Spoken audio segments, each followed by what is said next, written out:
सेठ जी स्वाम हो हड़े मुनीम ने इशारो दियो अठे आओ हमें थोड़ो तावड़ को है अरे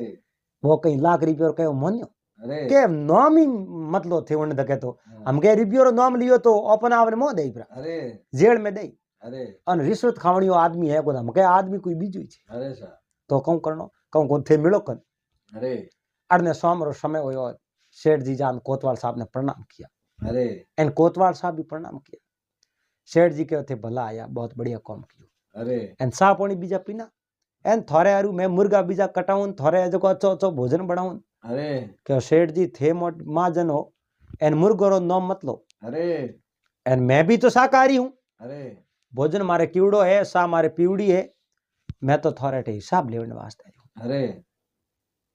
के हिसाब लेना है हाँ हिसाब लेना है देव भाई तने हिसाब